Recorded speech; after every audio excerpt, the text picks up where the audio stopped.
પેટની સમસ્યા એક તે એટલે કે કબજિયાત ને રોગ અનેક piles, gas, acidity, hyper acidity, ulcer. શું તમે એનાથી પીડાઈ રહ્યા છો? ચોક્કસ એમાંથી તમે સ્વાસ્થ્ય મેળવી શકશો, પણ તમારે ધ્યાનમાં રાખવું પડશે. જે રાખે પેટ સાફ, ભગવાન કરે એને માફ, તો થશે અનેક રોગ સાફ. તો એના માટે જરૂરી છે તમારે રોજ સવારે ઉઠીને વાસી મોઢે 1 ગ્લાસ હુંફાળું પાણી બેસીને તમારે પીવું જોઈએ.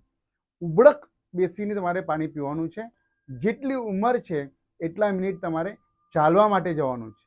લેટ ખાવાની આદત હશે તે નથી ખાવાનું. જાગરણ નથી કરવાનું. તેલવાળું, મસાલાવાળું નથી જ ખાવાનું.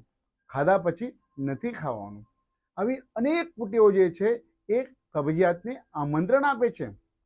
તેમજ ટોયલેટમાં બેસીને મોબાઈલ જોતા રહેવું, પેપર વાંચતા રહેવું, આ કુટેવોથી પણ તમારે બચવાનું છે. તો જ તમે કબજિયાતને બાય બાય કહી શકશો.